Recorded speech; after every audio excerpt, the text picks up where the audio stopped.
जब से हिजबुल्लाह ने इजराइल के बॉर्डर के अंदर अपने फौजी खेमे लगाए हुए हैं, तब से इजराइल के अंदर काफी ज्यादा टेंशन देखी जा रही है। वहीं जहां इजराइल के अंदर तो टेंशन बनी हुई है, वहां इजराइल का करीबी दोस्त अमेरिका भी मैदान में आ गया है और अमेरिका ने लेबनान के ऊपर दबाव डालना शुरू कर दिया है कि आप हिजबुल्लाह को कहें कि वो इजरायली सरहद के अंदर जो खेमे हैं उनको खत्म कर दें। दोस्तों, आप अपनी स्क्रीन पर इस चीज का प्रूफ भी देख सकते हैं।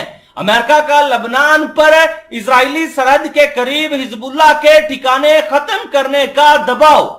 रिपोर्ट में मजीद लिखा हुआ है कि अमेरिका ने लेबनान की हुकूमत और फौज पर दबाव डाला है कि वो इजराइल के सरहद पर वाक़या हिजबुल्लाह के ठिकानों को खत्म कर दे।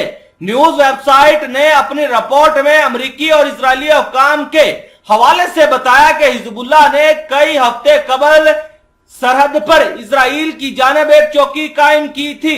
एक सीनियर इजरायली एहलकार ने बताया कि हिजबुल्लाह ने गुज़श्ता अप्रैल की 8 तारीख को बैनुल अक़वामी तौर पर तस्लीम शुदा ब्लू लाइन के जुनूब में 30 मीटर के फासले पर एक ऐसे इलाके में एक खेमा लगाया जिसे अक़वाम मुत्तहिदा इजरायली इलाका समझती है। अमेरिका और इजरायली हुकाम ने कहा कि अमरीकी महकमा खारजा और महकमा दफा पेंटागन के एहलकारों ने लेबनान में अक़वाम मुत्तहिदा की अबूरी फोर्स, लेबनानी हुकूमत और फौज पर हिजबुल्लाह की ये चौकी खाली कराने की जरूरत पर जोर दिया। वाज़ेह रहे कि लेबनानी हिजबुल्लाह के अरकान की जानिब से गुज़श्ता माह की गई मशक के बाद मगरबी ज़राए ने अल अरेबिया को बताया कि मलेशिया दहशतगर्दी और अक्सरी मकासद के हसूल के लिए लेबनानी फौज के इंटेलिजेंस इंफ्रास्ट्रक्चर से फायदा उठा रही है। हिजबुल्लाह ने लेबनान की सरकारी इंटेलिजेंस अदारों में अपने एजेंटों को भर्ती कर रखा है।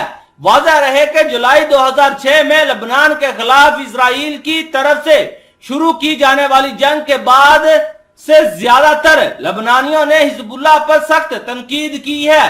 दोस्तों, दूसरी बड़ी खबर यह आई है कि जहां इजराइल का साथ देते हुए अमेरिका ने हिजबुल्लाह को धमकी दी है कि वो अपने जल्द से जल्द फौजी खेमों को खाली कर दें, वहीं हिजबुल्लाह का भी बड़ा बयान आ गया है। हिजबुल्लाह ने बड़ा बयान जारी करते हुए कहा कि हम इन चौकियों को खाली अब नहीं करेंगे।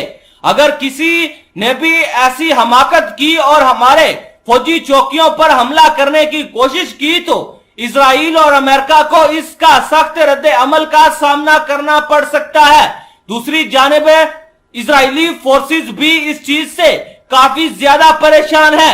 अब इनको 24 घंटे यही परेशानी नजर आ रही है कि कहीं हिजबुल्लाह इनके ऊपर हमला ना कर दे।